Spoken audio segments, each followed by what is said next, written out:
자, 안녕하세요. 북스노 카페 여러분. 자, 오늘은 이제 저번 시간에 이어가지고 102페이지 역사 연구의 동향과 역사 교육을 이제 할 거예요. 저번에 이제 제가 이제 나가다가 패드로 이렇게 보다 보니까 보기는 좋은데 이게 잘못 클릭하면 그 뒷장으로 넘어가더라고. 그래서 이제 몇 번 실수를 해가지고 제가 이제 책으로 그냥 이렇게 나가는 게 더 편해가지고 이제 책으로 나갈 거거든요. 예. 자, 또 책이 또 가독성이 좀 높은 것 같아요. 제 생각에도. 패드보다는. 자, 그럼 한번 볼게요. 자, 역사 연구의 동향과 역사 교육은 이제가 뭐냐면 이제 역사 연구 정통. 그러니까 서양이나 한국이나 중국의 역사 정통에 대해서 쭉 얘기하고, 그 다음에 이제 이런 것들 이제 특징들, 역사 소설 특징 같은 것들, 그 다음에 그때 역사 교육의 성격 이런 것들을 이제 하는 장인데, 엄밀히 말하면 이 장은 시험 문제에 별로 나오진 않아요. 예. 근데 제가 여기 강조하는 이유가 뭐냐면 역교훈에서는 안 나오지만 동양사인지 서양사 부분에서는 나올 가능성이 많은 부분이에요. 그래서 사학사 부분을 좀 정리하는데 이 부분이 좀 나을 것 같아서 지금 강독을 할 거거든요. 그래서 요거 보시면 알겠지만 역교론보다는 서양사, 뭐 한국사, 그다음 동양사 부분하고 관련돼 있어요. 예. 그래서 이제 좀 볼게요. 자, 102페이지 뭐 앞부분은 이제 각자 보시고 거기 중국의 정통사학부터 넘어갈게요. 자, 중국은 오래 역사 연구의 정통을 지니고 있죠. 그래서 다양한 풍부한 내용의 역사 기록을 갖고 있는데 개인 남긴 역사 기록도 많지만 간에서 주도하는 사서도 많이 남겼어요. 그리고 이제 전문적으로 사실을 기록한 사관이 있었고 편찬 기구도 설치되었고, 자, 이것이 역사 편찬에 단절되지 않고 계속되었다. 그래서 중국은 되게 이제 유교 국가죠. 유교 국가에서는 중요한 게 뭐냐면 이름이야, 이름. 그래갖고 이름을 어디에서 남기냐? 이름은 역사에 남기는 거죠. 그래서 역사에서 이제 최후의 심판을 받는 거죠. 그래서 이제 기독교 같은 경우에는 죽은 후에 이제 천국과 지옥이 있고 그러잖아요. 사후세가 있는데 유교 같은 경우에는 큰 천국과 지옥이라는 개념이 없어. 그래서 최종적인 도덕적 판단을 어디서 받냐면 역사에서 받아요. 그래서 호랑이는 가죽을 남기고 사람은 이름을 남기잖아. 이름을 역사에 남김으로써 이제 역사의 평가를 통해서 이 사람의 이제 행동을 판단하기 때문에 항상 역사적 평가를 생각할 수밖에 없어요. 그래서 중국이나 우리나라 같은 나라들은 항상 황제나 왕이 말하면 누가 옆에 있죠? 사관들이 기록을 하죠. 왜 기록을 하냐면 황제의 말에 뭐냐면 책임을 지라는 말이야. 후대에. 그래서 황제도 이제 멋대로 할 수 없도록 견제 장치를 마련한 거예요. 예. 그래서 이제 그런 역사 어떤 정통이라든지 어떤 역사에 대한 어떤 편찬 기구 같은 것들, 사관들 이런 것들이 이제 마련됐다. 이렇게 좀 기억을 해두시면 되고요. 자, 또한 후대 왕조의 왕조는 성대 왕조의 역사를 일정한 체제로 편찬하는 정통을 갖고 있었다는 거죠. 그래서 중국 같은 경우에는 전 왕조가 망하면 뒤에 있는 왕조에서 후대 왕조, 전의 왕조를, 역사를 정리를 하죠. 그게 보통 이제 25사라고 하는 중국 정통 사학이죠. 그리고 이제 사관과 사가들은 그대로 직서를 낸다. 그래서 이 직서주의가 상당히 중요하다. 이렇게 좀 기억을 하시면 될 것 같아요. 그래서 이제, 이것을 이제 볼 수 있는 것이 뭐냐면, 나중에 이제 설명하겠지만, 수리부작이란 말이 있어. 수리부작. 많이 들어봤죠? 예. 공자가 말한 거죠. 그래서 수리부작이 뭐예요? 나는 그대로 기술할 뿐이지 창작하지 않는다. 이런 원칙이야. 직서주의. 이런 것들이 이제 동양의 사관이다. 이렇게 좀 기억을 해두시면 돼요. 그래서 이제 동양 같은 경우에는 서양과 달리 서양의 정근대사 같은 경우에는 역사 서술의 특징이 뭐냐면 역사하고 문학이 구분이 안 돼. 판타지하고 사실이 구분이 안 되는데 동양은 일찍부터 뭐냐면 역사가 구분이 됐어요. 사실하고 역사와 문학이 구분이 됐죠. 다만 이제 역사가 어디에 좀 종속됐냐면 경학에 종속됐다는 그런 문제점도 있지만, 자, 그다음에 중국 통치자들은 사서 편찬을 중시하였고 역사를 거울 삼아서 제왕의 정치에 도움을 받았다.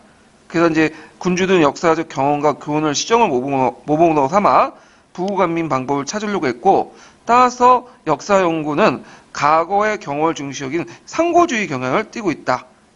그래서 중국의 역사나 우리나라에서나 상고주의를 상당히 강조한다. 상고주의가 뭐죠? 옛 것을 더 이상으로 보는 거죠. 이것은 지금 지금 현대의 어떤 역사관과 좀 달라요. 우리 역사관은, 현대 역사가 뭐야? 진보주의죠. 그래서 과거보다 현재가 낫고, 현재보다는 미래가 낫잖아요. 근데 이거는 근대에서 이제 유럽에서 생긴 거고, 중국에서는, 상고주의를 강조했다. 그래서 하은주를 되게 강조해요. 3대를. 요순을 강조하고, 예. 그건 왜 그러냐면, 중국은 주변에 자기하고 비교한 나라가 없어요. 현재 입장에서. 왜냐면, 개항 이전엔 중국이 제일 앞섰잖아. 그 지역 역사에서. 그러다 보니까 얘네들이 주변에 역할 모델을 못 찾다 보니까, 현재도 역할 모델을 못 찾다 보니까, 어디에서 찾기 시작하면 과거에서 찾아. 하은주. 그래서 중국 사서에 보면 항상 이상적인 모습으로 하은주, 뭐 요순 이런 식으로 얘기를 하죠. 그래서 역사상 선한 사례를 찾아서 계승하는 것으로 역사를 인식했다는 거죠. 그래서 역사에서는 되게 도덕적 판단을 강조해요. 그래서 이제 건선진학을 바탕으로 해서 공덕을 지켜 세우거나 평가를 깎아내는 문제 있음에도 통치권을 유지하는 큰 역할을 했고, 이것이 중국 사회의 정치적 중요한 부분이다. 그러니까 황제나 정치가들에게 어떤 그 도덕적 사례, 경험, 교훈을 주기 위한 그 역사관이 발달됐다. 그죠? 그 다음에 이제 중국 최초의 역사서는 기원전 5세기 때 공자의 춘추다. 이거 꼭 기억을 해주세요. 이거 예전에 동양사 기출문제 나왔던 거죠? 중국사에. 최초로 이제 남아있는, 현존하는 책이 춘추예요. 그래서 춘추라는 말은 뭐냐면, 봉과 가온이라는 뜻이야. 그러니까 이제 한 나라의 역사라는 뜻이에요. 그래서 원래는 춘추라는 것이 노나라 춘추만 있었던 게 아니에요. 제나라 춘추도 있었고, 초나라 춘추도 있었고, 근데 지금 남아있는 건 공자의 노춘추죠. 그래서 보통 이제 춘추라고 얘기하는데, 춘추는 노나라 연사를 연대수로 기수했다. 그 편년체죠. 그것도 기억을 해두시고요. 편년체라는 거는 시간의 흐름에 따라 기수하는 방법이야. 편년체는. 그래서 이제 대의명부를 되게 강조해요. 그래서 대의명부에 따라서 준엄하게 역사적 사실을 정확하게 기록하는 것을 강조하는데, 자, 이 대의명분을 강조하고 천하의 질서를 바로 세우고 어떤 역사적 사실을 입각해서 기록하는 것을 무슨 필법이라고 하냐면 춘추필법이라고 해요. 예, 그래서 춘추필법도 외워두세요. 예, 그 단어도 외워두시고, 춘추필법의 내용이 뭐냐? 사실을 적고 선악을 분명히 하고 대의명분을 밝혀 천하의 그 질서를 바로 세우려고 했다. 요때 천하의 질서라는 건 뭘까요? 준하의 예법 질서를 말하는 거죠. 예, 종법 질서 같은 것들을 이제 얘기한다. 자, 그 다음에 기원전 1세기 때 사마천 사기도 시험문이 많이 나오죠. 동양사에. 그래서 이제 사기는 최초의 무슨 사서예요? 기전체 사서죠? 예. 그래서 기전체라는 것은 이제 봉기, 세가, 열전, 지, 연표, 이렇게 이제 5개로 구성이 됐고, 사는데, 그 중에 이제 봉기하고 열전이 제일 뛰어나다고 해서, 그 뒷부분에 봉기의 기자와 열전의 전자를 빼서 기전체라고 하죠. 그래서 이제 사마천은 당시 지배적이었던 유가의 정통위에 독자적 역사 서술 체제를 마련했고요. 특히 사마천이 뛰어난 것은 그 열전이나 이런 그 인물 묘사가 되게 뛰어나요. 왜냐하면 그 기전체 자체가 누구 중심이에요? 인물 중심으로 구성이 됐죠. 그래서 이런 것도 있고요. 그 다음에 사마천은 그 역사 소술의 원칙과 표준을 삼았는데, 그 중에 하나가 뭐냐면 뒤에 이제 나와 있는 훈구박고예요. 훈구박고는 뭐냐면 그 고대 서술은 간략하고 당대에 가까울수록 뭐냐면 자세하게 편찬하는 원칙이야. 그것도 외워두세요. 예. 그러면 여기에서 고대라는 것은 이제 사마천이 살았던 시대 고대죠. 예.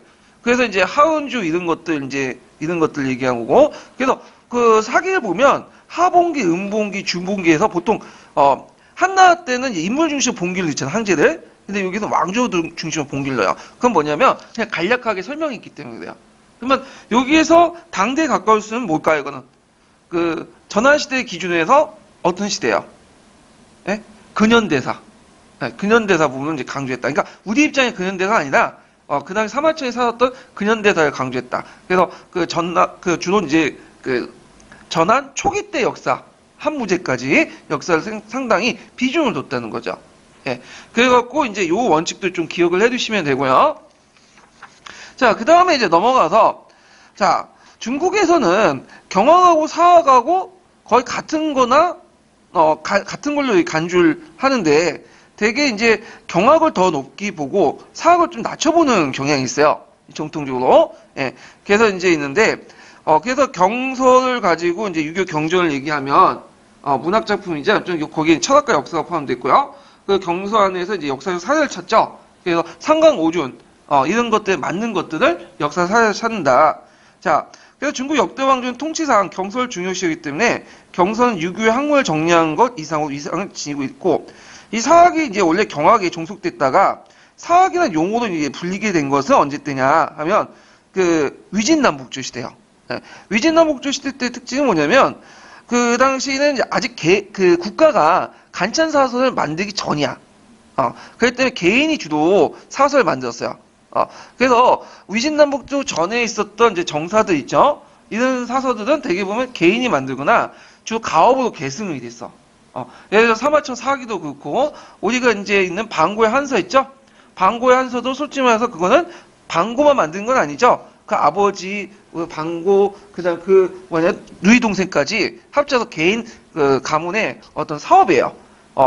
사마천 사기도 마찬가지고. 근데 이제 이것이 수당 때 들어오면서 특히 이제 당나라 때 들어가면서 사관 제도가 정비돼요. 예전에 한번 시험 문제 나왔죠. 예. 이걸 이제 무슨 제도라고 하죠? 국사 감수 제도라고 말 들어보셨죠? 예. 그래갖고 원래 수나라 때 이게 정비되려다가 이제 수나라 금방 망했고 당나라 때 이제 정비돼. 당태종 때. 예. 그래서 당태종 때 그 앞에 있는 위진남북조 역사들 이제 뭐냐면 정리하기 시작하죠. 원래 이것을 수나라가 해야 되는데 수나라 금방 망했기 때문에 당태종에 가서 이렇게 하게 돼요. 그래서 이제 국사 감수 제도가 이제 실시되면서 편찬 기간이 어떻게 될까요? 점점 줄어들죠. 예, 짤막하게 빨리 행해지고 그 다음에 이제 한 그 사설을 공동 저작으로 해서 만들기 시작해요. 그래갖고 있지만 이제 정치적 영향력 때문에 이제 사설의 내용이 약간 이제 왜곡될 수 있는 그런 문제점도 있죠. 자, 하여튼 사관에서 편찬된 사서는 역사적 교훈을 후세에 남김으로써 통치의 안정과 질서를 더 공고히 하는 유지하는 데 목적이 있다. 이거 좀 기억을 해두시면 되고요. 자, 송대에 들어가면서 이제 역사소설의 통사체 저작이 발전됐다. 그래서 이제 서술 체제가 다양해지고 서술 영역도 확대되는데 통사체라는 건 뭐냐면 예전에는 주로 이제 사기를 제외하고는 단대사였어요. 한 대 역사만 정리했는데 송대 두면서 이제 그 송대 간찬사설 있지만 간찬사설보다는 송대에서는 개인이 편찬 사설이 많아요. 당송시대 넘어가면서 그래서 영역도 확대되죠. 정치사뿐만 아니라 뭐도 확대되냐면 제도사도 하게 돼요. 예. 그래서 이제 요번에 이제 시험 문제 나온 물론 당나라 때지만 그 통전, 통지 요번에 통지 나왔죠. 문헌통고 그게 송나라 때는 삼통이라고 하죠. 그래서 요거는 맞히는 건 좀 상식이 있으면 맞힐 것 같아. 통지는 어렵다고 하지만 삼통이라고 사학사 정통이 있으면 웬만하면 다 맞히는 거거든요. 자, 하여튼 특히 송나라는 이제 사대부사이기 때문에 이런 뭐냐면 인쇄술이 발달됐고 서적 간행도 많이 행해졌어요. 그래서 또 사학이 주의가 이제 큰 영향을 줬는데 주의 같은 경우에는 이제 포폼을 강조했죠. 포폼이라는 말은 뭐예요? 윤리의 성학을 중시 여기죠. 그리고 주의가 쓴 유명한 책이 뭐예요? 통강강목이라는 책 있죠. 이 통강강목의 원본은 뭐죠? 자치통감이에요. 북송시대 때 자치통감도 시험 문제 많이 나와요. 거기 동양사 부분에서. 예. 자치통감은 그 간찬사서가 아니라 이건 뭘까요? 사찬사서예요. 사찬사서. 개인이 만들었어. 그래가지고 통사죠. 예. 그래서 중국에 이제 처음부터 해갖고 시작까지 쭉 해가지고 만들었던 통사다. 이런 것들이 특징이고요. 자치통감에서 여기서 볼 수 있게 감자가 붙였잖아. 감이라는 거울이죠. 그러니까 역사를 거울로 해서 뭘 얻기 위해서 한 거죠? 교훈적인 어떤 것들을 얻기 위해서 편찬했고 주로 어떤 사람들이 읽을까 생각하고 편찬한 거예요?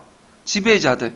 그러니까 이제 황제라든지 관료라든지 사대부들이 그걸 읽고 정치에 참전하고 쓴 건데 자, 이 북송태 자치통감은 종전의 이제 기전체가 아니라 편년체다. 이게 좀 차이가 있고요. 그러면 이 자치통감은 후대에 큰 영향을 줘요. 그래서 이제 그 누구한테 영향을 주냐면 그 통강 강목을 쓴 그 주의한테 영향을 주죠. 통강 강목은 이제 나중에 좀 얘기하겠지만 강목체 사서죠. 강목체 사서는 기본적으로 편년체예요. 예. 그래서 편년체 쭉 쓰다가 그 뭐냐면 기술할 때 그냥 쓰는 게 아니라 큰 줄기는 뭘로 쓰죠? 강으로 쓰고 작은 줄기는 목으로 쓴 거야. 그때 큰 줄기와 강과 목을 나눌 때 어떤 기준을 나누냐면 성리학적 윤리 판단을 가지고 나눠요. 예. 그래서 그 자체가 이제 성리학적인 어떤 기준에 의해서 편찬된 거다. 이렇게 이제 보시면 되겠죠. 자, 그 다음에 또 자치통감류의 또 대표적인 이제 저서가 뭐냐면, 그, 자치통감, 의 대표적인 저서가 원추의 통감기사본만이라는 게 있어. 그것도 예전에 시험 문제 나왔던 거예요. 예. 그러니까 자치통감 중에 그걸 이제 인과관계에 따라 사건 중심으로 표시한 거예요. 사건. 그래서 기사본말은 사건 중심이죠. 예. 통감기사본만 있어. 그래서 자치통감, 그 다음에 통감강목, 통감기사본말은 자치통감류에 속해요. 예, 그래서 우리나라도 조선시대 때 역사를 공부할 때 이 자치통감류를 가지고 공부를 했죠. 중국의 역사를 공부할 때. 자, 그 다음에 이후 역사가는 야사나 소설까지도 유용한 사를 취하여 경서나 정사에 구애받지 않고 안 하는데 인물 정기와 잡사의 편찬도 많았고 개인 서사 편찬도 활발했다.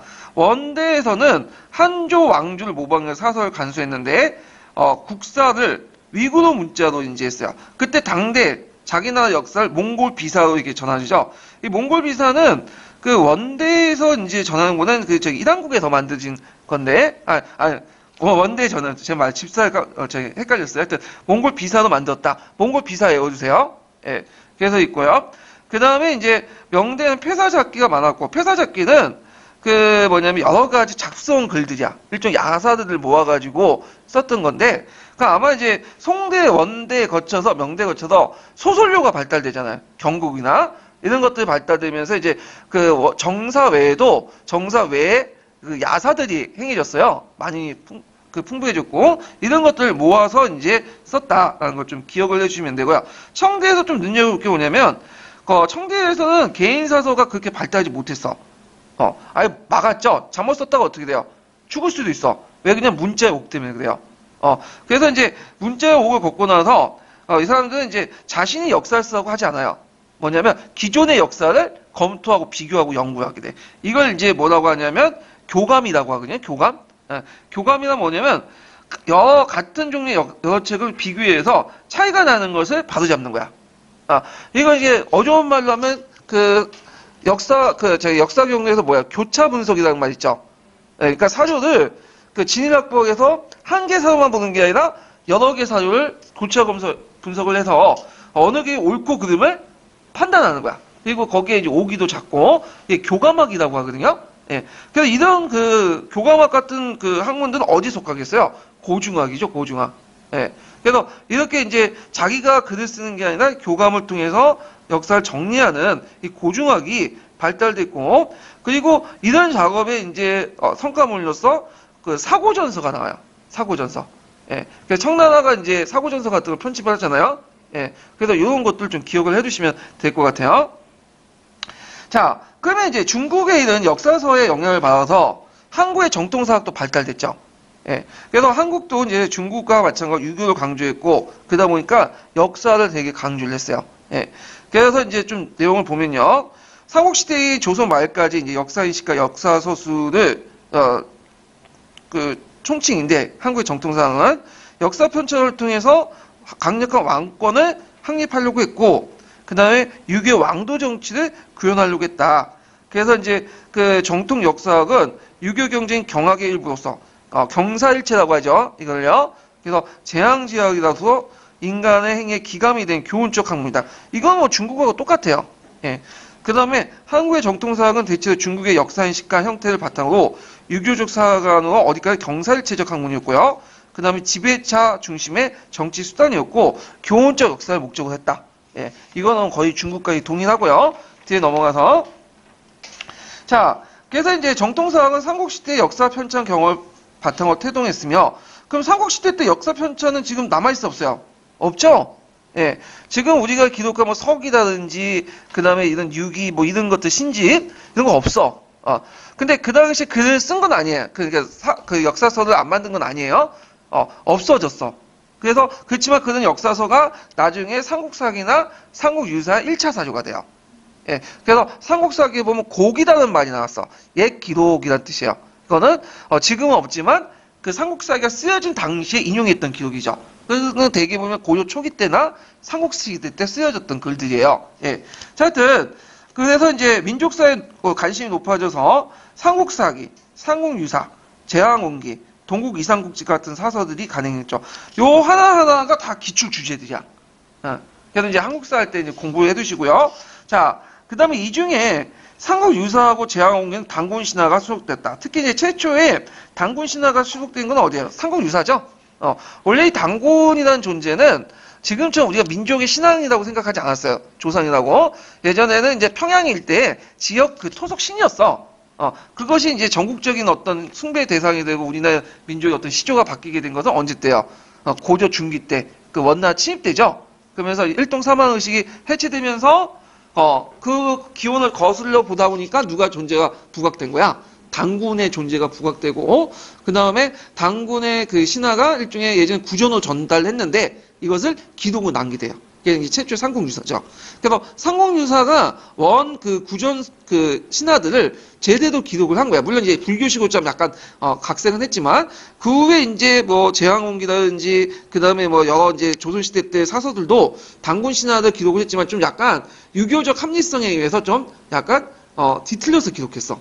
예. 그래서 보통 그 단군 신화 할 때는 주로 어떤 책을 인용하죠? 삼국유사를 인용하죠. 이렇게 좀 기억을 해두시면 되고요. 자, 그 다음에 여기 보면 동명왕평도 꼭 기억을 해두셔야겠죠. 이것도 한국사에 강조가 되는 거고 시험 문제 나왔고, 그래서 고구려의 시조인 주몽을 신화가 아닌 역사로 기수했다. 그래서 뭐냐면 삼국사를 바탕으로 기록을 했다. 이렇게 좀 보시면 되고요. 그래서 고려 말 몽고의 간섭과 국가적 시전을 거치면서 국가의식, 그러니까 민족의식이 형성됐고, 이런 것들이 이제, 여러 가지 사설을 낳게 되고요. 그 다음에 조선 초의 왕권 강화도 연결되고, 조선 왕조도 통치 이념과 문화의식을 뒷받친 여러 역사책을 만드는데, 대표적인 책이 이제 왕조 차원에서 만든 조선 왕조 실록이죠. 예. 실록은 이제 뭐냐면 편년체로, 기록이 됐고, 왕들로 해갖고 이제, 연대수로 끊어가지고 기록을 해요. 그 전에는 고조 왕조 실록도 있었어요. 그래서 이제 기록에 보면 7대 실록이 남아 있었다거든요. 예. 그래서 7대 실록이 고려 초기 때 잠깐 없어졌다가, 그 나주 피난가 때 이제 건한족에 의해서 불타 없어졌다가, 나중에 이제 다시 복귀했다가, 임진왜란 때 없어져요. 예. 그렇지만 나중에 고조사나 고조사 저도에 반영이 되죠. 하여튼, 이런 실록 편찬의 경험을 바탕으로 해갖고 조선왕조 실록을 만들었다. 그래서 이 조선왕조 실록은 그 양이 명실록이나 원실록 같은 중국의 실록보다 더 많아요. 그래서 유네스코 기록 유산으로 지금 지정돼 있죠. 예. 자, 그 다음에 거기에 이제 세종실록 지진이나 동국 여지슬람도 단군 신화가 이제 수록이 됐다. 이렇게 좀 보시면 되고요. 18세기 이어가서 이제 정통사학의 역사소설이나 인식체계에 큰 변화가 일어나는데, 기존의 서술체제나 형식의 근본적 벗어난 건 아니었지만 사만정통의 제시, 하위관 극복, 고증적인 역사 방법 등 근대사학의 태동이 가능했다. 자, 그래서 이제 사만정통론 같은 게 여러분들 알다시피 이익이 제시했죠. 이거 예전 시험 문제 나왔죠. 그래서 그 중국의 그러니까 그 당시에 이제 명청 교체의 영향을 받아서 우리나라도 정통이 왔다.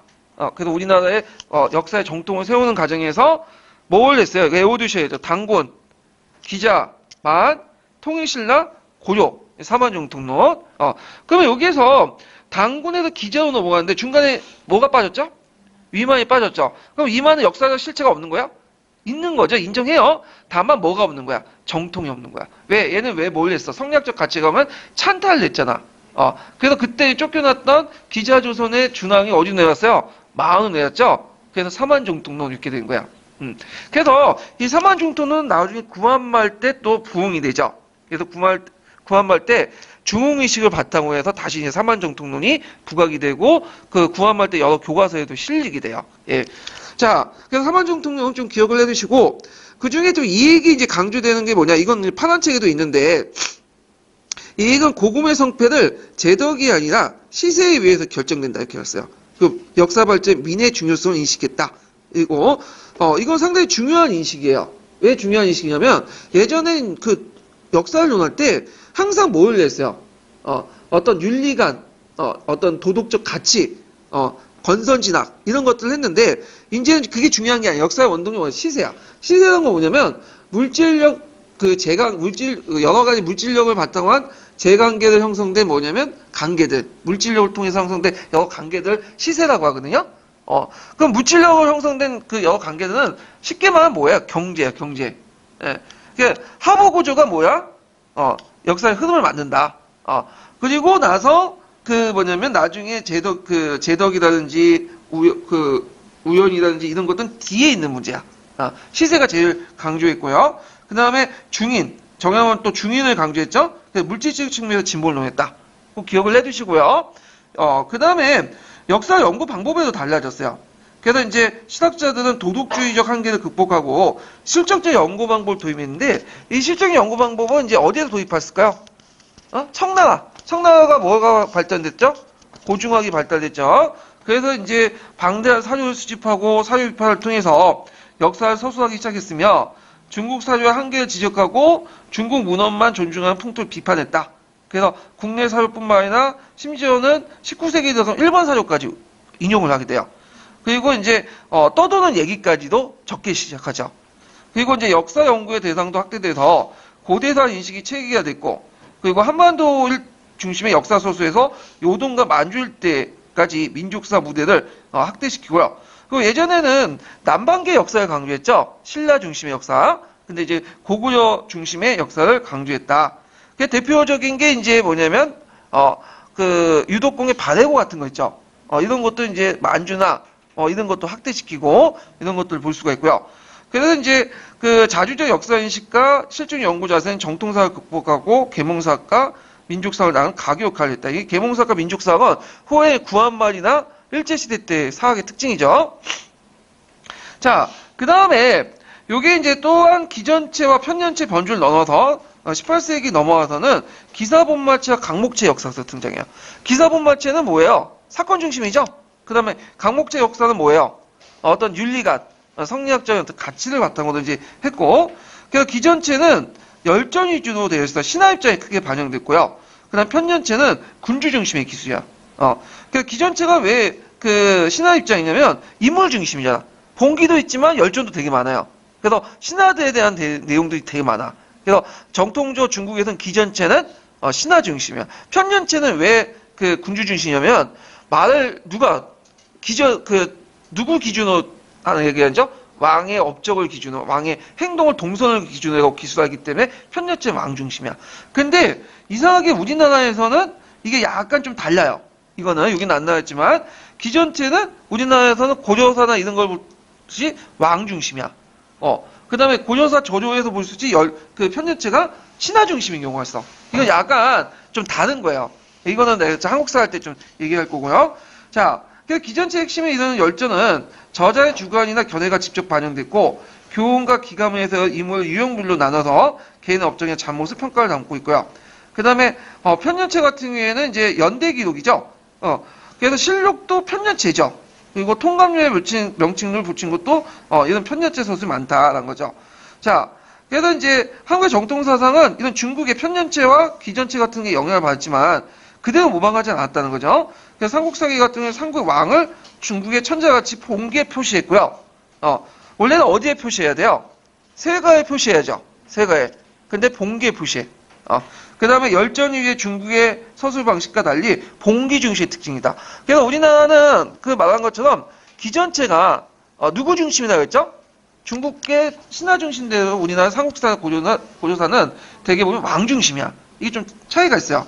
그 다음 김부식은 신라시대 근친후 동성호를 중국의 예의 법속과 다른 독자적으로 강조했다. 신라시대 때 근친후 동성호 많았죠. 예. 그래서 이 근친호를 통해서 왕족의 이제 핏줄을 유지하고 권력을 유지해서 이게 이제 해냈는데, 물론 김부식도 이제 그 사평에서 그걸 되게 비난을 했어, 비평을. 근데 이제 뭐라고 얘기를 했냐면, 그래도 훅노들은 지 어미와 자식끼리 결혼하는 경우도 있다. 물론 이 생부는 아닌데, 훅노들 보면 이제 자기 아버지 죽으면 생모를 제하고 여자들은 다 자기 아들이 차지하는 거거든요. 그러니까 그걸 이제 비난하면서, 그런데 이런 것은 그래도 이것은 그래도 예의가 있지 않느냐. 그러면서 인정을 해줬어. 그러니까 토풍을 인정해 준 거죠. 토풍을. 예. 자, 그 다음에 그러니까 19세기 이제 들어와서 연려식 기술이 있는데, 연려식 기술은 기사본말체예요. 기사본말체는 언어 중심이죠. 사건 중심이야. 그거 외워두시고요. 그래갖고 이제 그 서술의 내용은 기전체 역사의 본계 열절 대표한 것 같으나 주요 사건을 전말, 그러니까 원인과 결과, 인과관계를 담았다는 거야. 그래서 보통 그 중국의 정통사서원들, 한국의 정통사서는 인과관계 별로 없어요. 근데 이응의 영효시 기수는 그런 것들이 있다. 인물평가도 담고. 이응의 영효시 기수는 야사집이야, 일종의. 그러니까 떠도는 얘기들 있죠? 그 재미있는 얘기들이 거기 다 적혀 있어. 그러니까 우리가 이제 정사하고 잘못 알고 있는 것들 있죠? 이런 것들 여기 다 적혀 있다고 보시면 돼요. 네. 그래가지고, 요런 내용들은 제가 나중에 좀 얘기를 할게요. 자, 그 다음에 안정부의 동사 강목인데 예전에 시험 문제 나왔죠? 그래서 이 안정부의 동사 강목은 특징이 뭐냐면, 강목책이야. 근데 주의할 건 강목책은 기본적으로 무슨 체죠? 편년체예요. 예, 편년체인데 거기에다가 이제, 사건을 쭉 서술하다가 강과 목을 나눠가지고 뭐죠? 분류해 놓은 거야. 그래서 강목체가 편년체가 대리되는 게 아니라 그 같이 포함되어 있는 거야. 예. 그래서 연대적으로 서술하되 기본적인 큰 글씨로 쓰고 구체적인 내용은 작은 글씨로 썼다. 그래서 강은 국가의 통치 대강, 그 다음에 구체적 사례를 써서 국사의 체계성과 법통성을 부여했고요. 그 다음에 이제 요거는 그 뭐냐면 약간 그 동양하고 중국하고 다르죠. 중국은 강은 성리학적 가치가 맞는 거, 목은 아닌 거, 이런 식으로 이제 분류를 하는 건데, 요것도 분류하지만 이런 식으로 또 분류했다. 이런 것도 있고요. 그 다음에, 그 나중에 얘기했지만 이제, 갑자기 얘기하네. 저기 그, 동사 강목은 어떤 또 특징이 갖고 있냐면, 거기 기전체적 요소도 같이 있어요. 그래서 그 밑에 이제 서원이나 말미에 뭐냐면 특정한 역사의 어떤 것들을 기술한 부분이 있어. 고의라든지 번징이라든지 지리고라든지 이렇게 특정한 역사에 대한 것을 고증하는 그런 기전체적 어떤 지가 있다. 그러니까 기전체면 지와 서 같은 거 있죠? 이런 것들이 집어넣는데 이거는 편년체의 어떤 문제점을 이제 좀 극복하기 위해서 집어넣은 거예요. 그래서 이 부분도 나중에 한국사 할 때 좀 더 얘기를 할게요. 자, 그 다음에 정통사의 특징 세 가지를 이제 보면요. 이거 외워두셔야죠. 첫 번째는 뭐냐면 교훈의 역사를 강조했다. 네, 교훈의 역사를. 그래갖고 이제 역사라는 것은 군신의 업적을 기록하며 그 목적은 후세에 교훈을 주기 위한 거고, 자, 역사는 정치적 거울로 봤죠. 그래서 이걸 통해서 사실의 시시비비를 가려서 역사적 규범을 삼았다. 그래서 중국의 정통사서나 우리나라 사서의 특징은 그 교훈적 역사를 강조하기 때문에 무슨 자가 많이 붙죠? 감자가 많이 붙어요. 통감강목, 자치통감, 이런 겨울 감자가 많이 붙는다. 예, 이거 좀 기호를 해두시고, 그 다음에 역사서술의 원칙에도 수리부작 원칙을 내세웠죠. 꼭 외워두세요. 수리부작이 뭐라고 했죠? 공자가 처음 말하는 건데, 나는 저술할 뿐이지 창작하지 않는다. 이게 상당히 의미가 있어. 왜냐하면 예전에 역사서술의 특징은 문학하고 역사가 그렇게 구분이 안 됐거든. 신학하고 역사가 구분이 안 됐어. 근데 이때부터 역사가 문학과 신학이 구분이 되는 거야. 근데 이제 수리부작도 한계가 있긴 있어요. 객관적 사실을 그대로 기록하는 것이 아니라 어떤 것을 선택하고 서술하고 어떤 어떤 표현을 통해 의미를 부여하는 결국은 누가 하는 거야?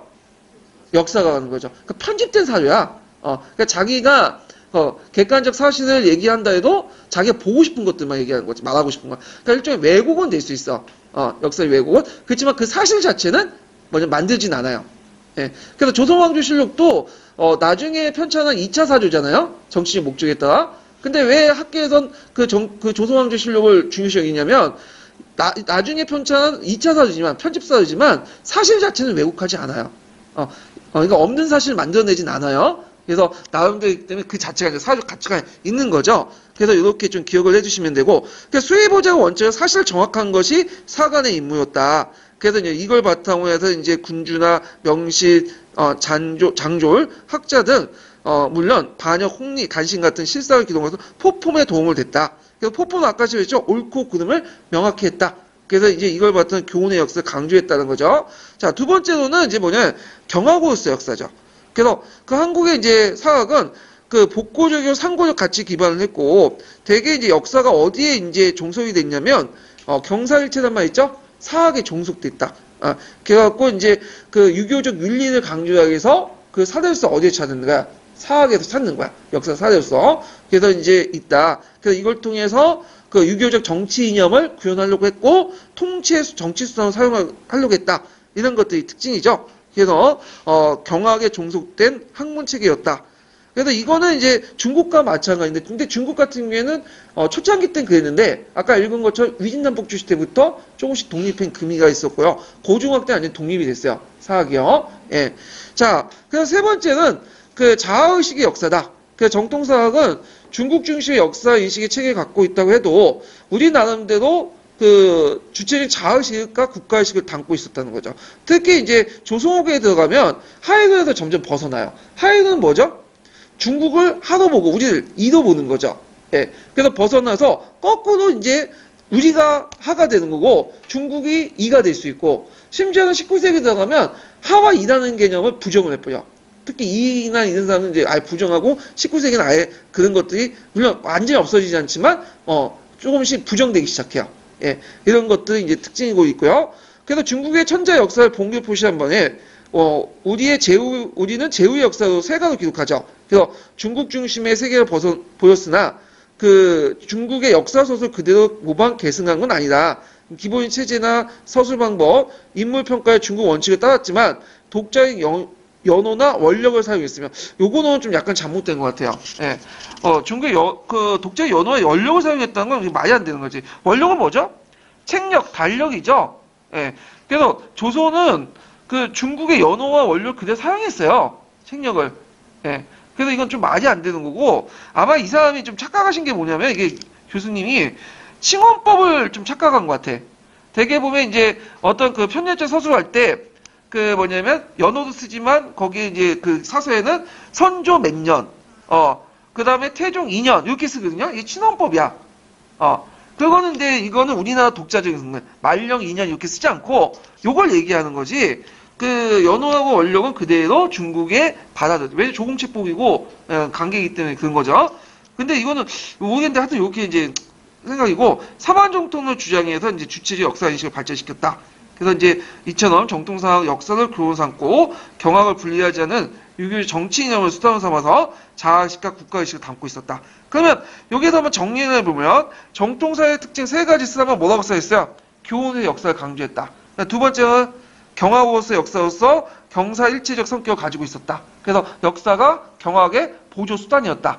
그 다음 세 번째는 중국의 역사관의 영향을 받았지만 역사소수의 영향을 받았지만 우리나라대로 뭐냐면 주체 자아의식과 국가의식을 역사에 담고 있었다. 요거 딱 세 가지 쓰시면 돼요. 예. 자, 그러면 이제 그 관련된 형성평가 문제를 풀어볼게요.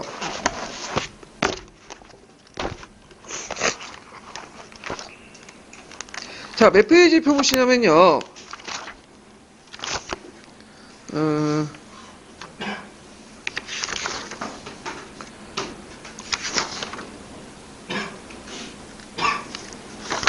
65페이지 펴보세요. 65페이지. 그 19페이지. 65페이지. 19페이지 65번이네요. 65번. 제가 말 잘못했어요. 65번 펴보세요.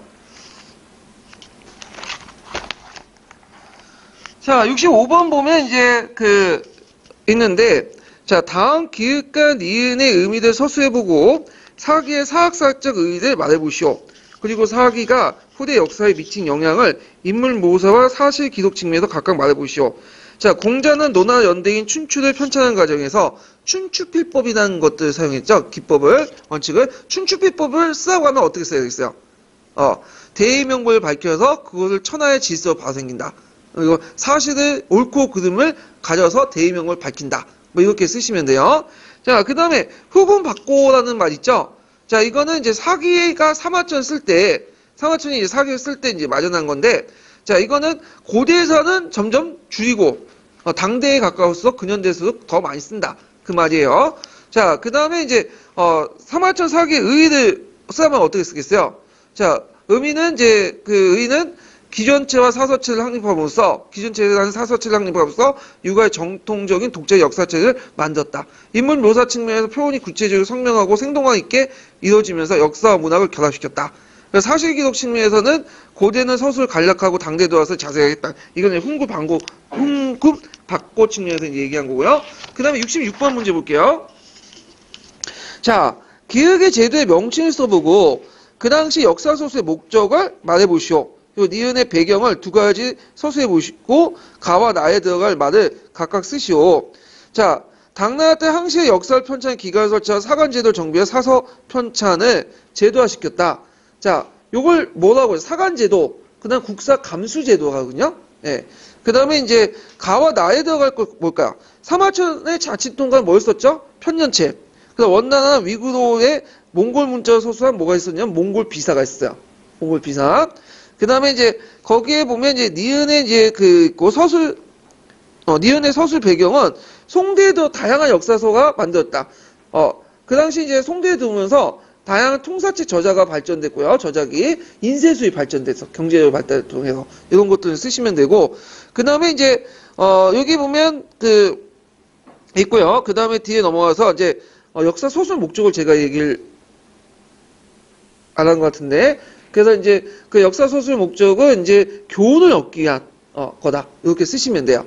자, 그다음 67번 문제 볼게요. 자, 가와 나에 그래서 보이는 한국의 정통사의 특징을 각각 말해보시오. 서술해보시오. 가는 각오의 가치 기준과 행동 구분을 존중하는 역사 소수는 유교 경전 및 경학과 분리될 수 없고 경전은 역사 소수의 지표가 되었다. 자, 여기 가와 관련된 그 한국사의 정통의 특징은 뭐야? 경학과 분리되지 않는 유교 정치의 이념적 수단 상응했다. 경사일체적 성격을 갖고 있다. 이렇게 쓰시면 되고, 그다음 나는 기본적 체제, 서술 방법, 인물평가의 중국의 원칙을 따랐으나 독자적 연호나 원력이죠. 원력. 달월자일 때 좀 수정해 주시고요. 자, 원력을 사용하면서 사만종통론을 내세웠다. 이거는 이제 그 뭐냐면 원력을 사용하면 주체적인 자아의식과 국가의식을 담았다. 이렇게 쓰시면 되겠죠? 예. 근데 이제 제가 아까 얘기했처럼 독자의 연호나 원력은 실제 중국 걸 사용했어요. 그래서 이건 좀 약간 남색증 있는 내용이 틀린 것 같긴 한데, 자, 그래서 이렇게 해서 이제 한번 끝나봤고 다음 또 넘어갈게요. 자, 유럽의 이제 정근대사학을 볼게요. 유럽의 정근대사학. 자, 유럽의 정근대사학에도 또 실제 여기에서는 역교내에서 나온다고 보장은 없어요.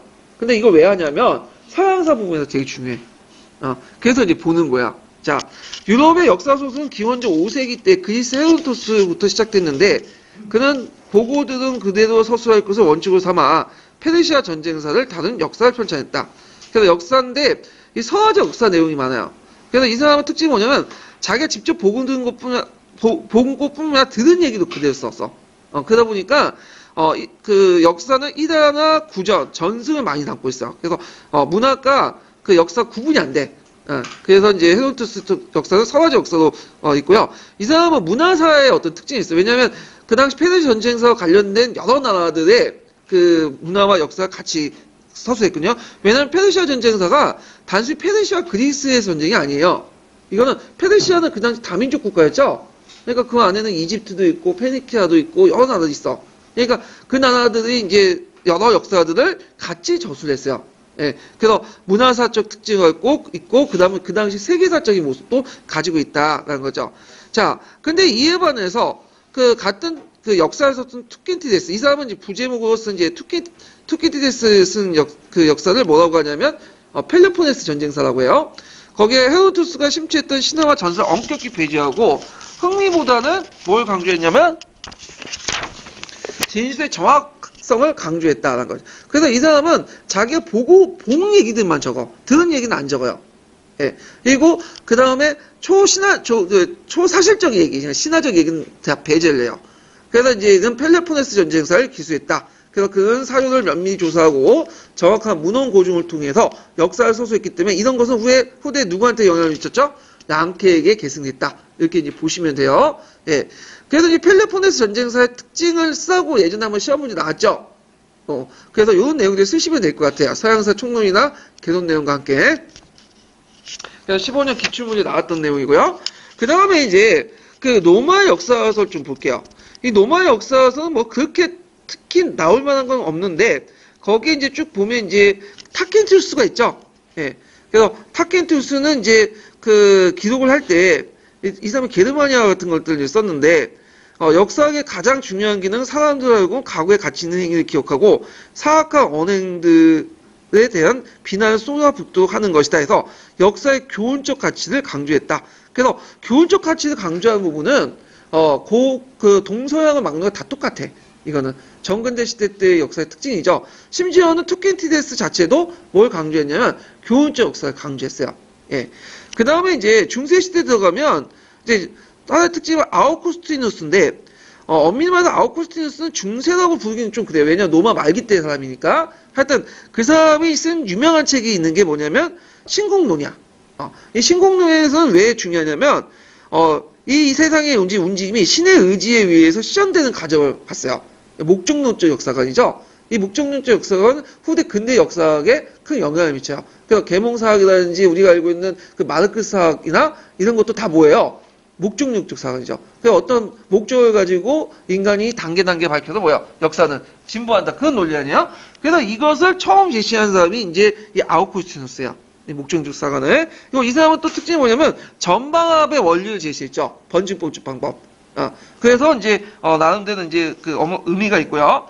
자, 하여튼 이 사람은 중세 교부들과 수도사들을 라틴어와 제시했다. 중세 교부들과 수도사들은 D4개예요. 야쿠티누스 D4개. 라틴어로 교회와 신앙의 역사를 기술했고 비유와 상징을 통해 역사를 신학적인 통일성과 의미를 부여한 결과 세속적인 정망과 서술의 정확성을 희생했다. 그러니까 이게 역사가 이제 뭐가 되는 거야? 신학이 되는 거죠. 신학적 역사관이 등장을 했다. 이렇게 기억을 해두시면 되고요. 자, 근데 이제 13세기 넘어가면서 이제 민간에서 속어로 기록한 여러 역사서들이 등장해요. 이건 일종의 역사라보다는 역사 문학이 결합된 형태죠.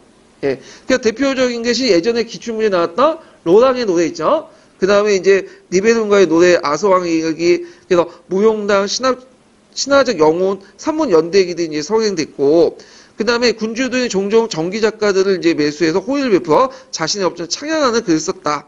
그리고 그 당시 중앙 집권이 강화되면서 연대기들이 이제 행해졌어요. 영국과 프랑스에서. 예. 그래서 이제 민족의식이 나오는데 반영을 하기 시작했고요. 자, 르네상스 시대에 들어가면 역사 소설이 이제 신학적 편견을 해방이 돼. 그러면서 이제 정치학 교훈을 얻기 위한 역사가 쓰여지기 시작하는데 대표적인 사람이 뭐냐면 마키아벨리죠. 이 마키아벨리 군주는 정치학이면서 또 뭐냐면 역사서예요. 그래서 이 사람은 이제 뭐냐면 역사가 현실 정치의 그 실용적인 걸 되어야 한다고 보고 역사를 정치사적, 민족사적으로 이해했다. 이렇게 이제 보시면 되고요. 그래서 유럽의 각 지역의 민족의 정치사가 서술되기 시작하면서 역사의 세속화. 그러니까 이 역사의 세속화라는 거는 역사가 점점 뭐예요? 이제 신화에서 점점 벗어나기 시작한 거죠. 신의 역사를 서술하는 게 아니라 이제 인간의 역사를 이제 서술하게 되는 거야.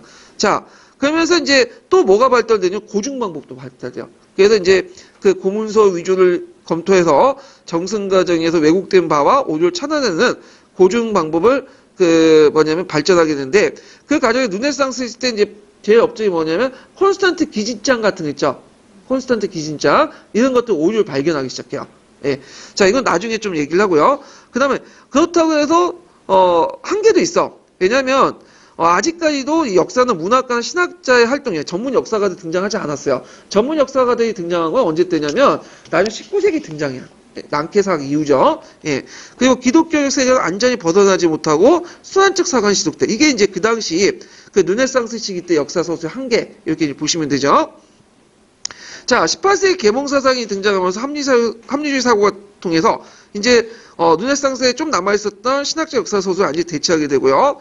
그 다음에 이제 역사가들은 정치사, 교회사를 넘어서 서술 분야가 다 확대되고, 그 다음에 이 사람들은 이제 계몽주의를 내세우기 때문에 인간은 이성적인 존재며 이성을 통해서 불합리한 것을 개성하면 역사가 어떻게 된다고요? 진부한다는 어떤 것들을 믿게 돼요. 이것이 이제 계몽주의가 일종의 근대성이죠. 근대 어떤 그 역사학의 바탕이 되는 거죠. 자, 설명 방식도 연대기적 서술 방식이 아니야. 그러니까 시간의 흐름에 따라 연대기적 서술 방식이 아니라 포괄적 묘사와 인가적 설명으로 바뀌었다. 그래서 포괄적 묘사는 좀 거시적으로 이렇게 묘사를 하거나 인가적 설명은 원인과 결과를 가지고 설명을 했다. 이렇게 좀 기억을 해두시면 되고요. 거기 밑에 볼 때도 후음 이런 사람도 있으니까 한번 좀 보시면 되고, 자, 그래서 이제 쭉 이렇게 한번 뒷부분을 이제 기억을 해두시면 될 것 같아요. 자, 그 다음에 정근대사학과 이제 역사 교육을 이제 볼게요. 자, 정근대사 역사국에서 보면 이제 근데 이제 역사학은 이제 문학과 철학이 같이 해서 성격이 구분되지 않았는데 역사가들은 역사의 신의 섭리를 구현되는 걸 보거나 일종의 도덕적 예증으로 간주됐다. 그래서 이제 그 인간성을 보편적으로 초역사적으로 간주되기 때문에 과거의 인물의 도덕성 체험물이고 역사는 선례를 가르치는 학문이다. 그래서 여기에서 이제 볼 수 있듯이 정근대 역사의 이제 전반적인 특징들이 나와 있죠. 문사철 말 들었죠? 문학과 철학이 같이 결합되어 있고, 그 다음에 신의 어떤 종속돼 있었다는 거. 특히 중세시대 때, 유럽의 중세시대 그런 모습도 있고, 교훈적 역사관이었고, 지배층의 어떤 역사관이었다. 이렇게 이제, 쭉 내용이 있죠. 그 앞부분에 이제 결쳐 있는 거고요. 자, 그 다음에 이러한 역사적 학의 정통이 어디에 반영됐냐면 역사 교육에도 반영됐다 하면서 이제 뒷부분이 역사 교육이 이제 내용이 있어요. 자, 고대 그리스와 로마에서는 문법, 수사학, 논리학, 기학, 대수, 음악 같은 교과목을 가르쳤는데 문법과 수사학이 압도적인 지위를 차지했고 고대에서는 과거에 대한 정확한 연대이나 자료가 부족해므로 역사는 중세에 이르기까지 독립적 학문을 자유자지 못했다는 거죠. 그리고 대학에서도 수사학의 한 부분의 역사를 가르쳤다는 거죠. 그리고 중세는 역사가 신학의 신여가 되어 신의 섭리를 비유적, 도덕적으로 설명하는데 응용이 됐고요. 역사에 대한 세속적 인식과 실용적 교육은 언제 등장했죠? 아까 지명했죠? 르네상스 이후에 등장을 했다. 그러면서 이제 민족 국가가 형성되면서 민족주의 의식이라든지 예국주의 함량이 점점 역사 서술과 역사 교육의 주요 목적이 되었다는 걸 이제 기억을 해주시면 돼요. 자, 그 다음에 중국이나 한국을 좀 볼게요. 중국과 한국에서 역사 교육은 어떻게 실시했냐 하면 경사일체적 역사 교육을 실시했죠. 그래서 유교 경서에 있는 내용을 배우면서 그 구체적인 사례로서 역사를 배우게 되죠. 그리고 사서 역시 역사적 후대에 전해진 것으로 끝나는 게 옹고지심을 의미해서 역사적 교육과 유교 중시의 습득을 교재의 성격을 띠고 있다. 옹고지심이 뭐야? 옹고지심이 예전을 바탕으로 새로운 것을 배운다. 이런 뜻이죠. 자, 그래서 이제 이런 내용들이 있다는 걸 좀 기억을 해두시면 되고요. 중국의 정통 교육 쭉 있는데 그냥 한번 봐주세요. 이거는요, 뭐 그렇게 중요한 건 아니고 쭉쭉 넘어가서 우리나라 역사를 볼게요. 여기는 시험 문제 안 나오니까 각각 보시고 114페이지. 자, 우리나라의 역사 교육을 이제 관련된 내용들 이제 볼게요. 114페이지. 이건 예전에 기초 관련돼서 몇 번 언급됐어요. 두 문제 정도 나왔는데. 자, 우리나라는 삼국시대부터 중국의 역사서를 통해서 관료 양성을 목적으로 학교 교육을 실시했고요. 고려시대는 과거 시험에 역사적 교환과 경사서의 역사 지식을 묻는 문제가 많이 출제됐다는 걸 좀 기억을 해두시고, 조선시대 같은 경우에는 우리나라 역사 소중함을 파악했어. 그래서 이런 역사 인식이 반영됐고, 그 다음에 그 중국사 중심이었어요. 그래서 이제 통감 조류나 사작 이런 것들이 역사 교육의 기본 교재가 되었고, 오경보다는 사서를 더 중요시 여겼다. 성리학이기 때문에 그렇죠? 오경 사서 아시죠? 사서오경. 예, 사서는 뭐죠? 논어 맹자 중요 대학. 오경은 시경, 서경, 역경, 춘추, 예기. 예, 이렇게 있죠. 자, 그래서 이제 이런 것도 있고, 그 다음에 서당이 항충사에 널리 퍼져서 유교 경쟁 및 역사 이해 저변이 확대되었다. 그 다음에 이제 마지막 단락이 중요하죠. 요거. 그래서 마지막 단락에서 115페이지 요 단락이 중요한데, 이 중요한 거 왜 중요한지 아시죠? 예전에 기출문에 나왔던 것이야. 동문서습. 동문서습은 누가 만들었냐면 박세무가 만들었어요. 예. 그래서 원래 이게 내용이 잘못됐는데 17세기 때 만들어진 건 아니고요. 박세무가 16세기 때 만들었어요. 중종시대 때. 그래서 박세무가 처음에 이제 동문서습을 제작한 이유는, 저수한 이유는 뭐 이걸 국가 차원에 널리 보급시키겠다 그런 생각이 아니라 자기 그 집안의 아이들에게 역사를 좀 가르쳐 주려고 한 거야. 그래서 뭐는데, 근데 이제 나중에 17세기 18세기 넘어가면서 이게 국가 차원에 널리 보급이 된 거야.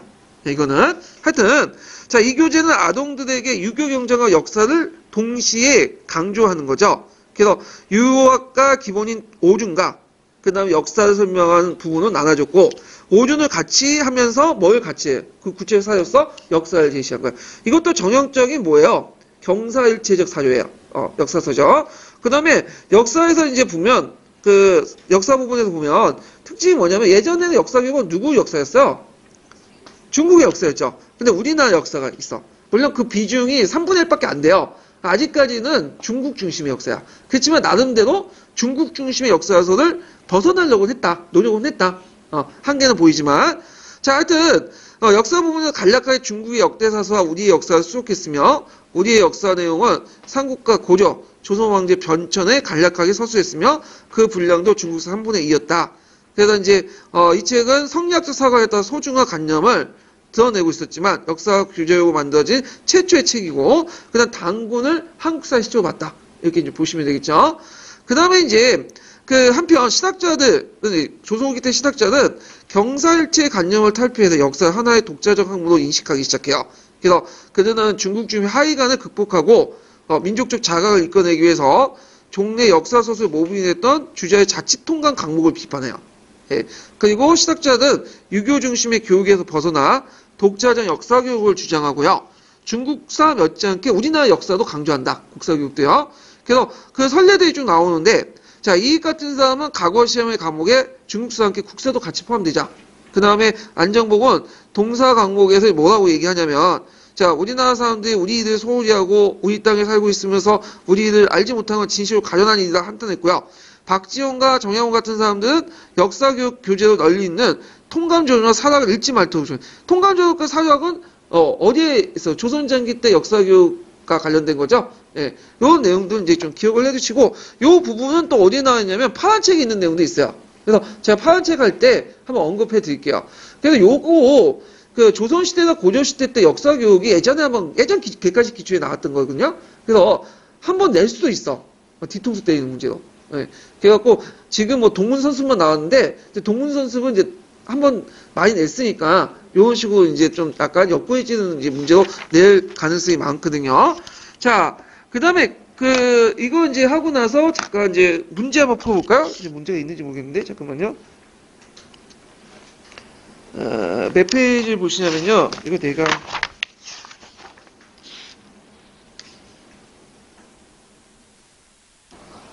9번, 10번 문제 볼게요. 10번.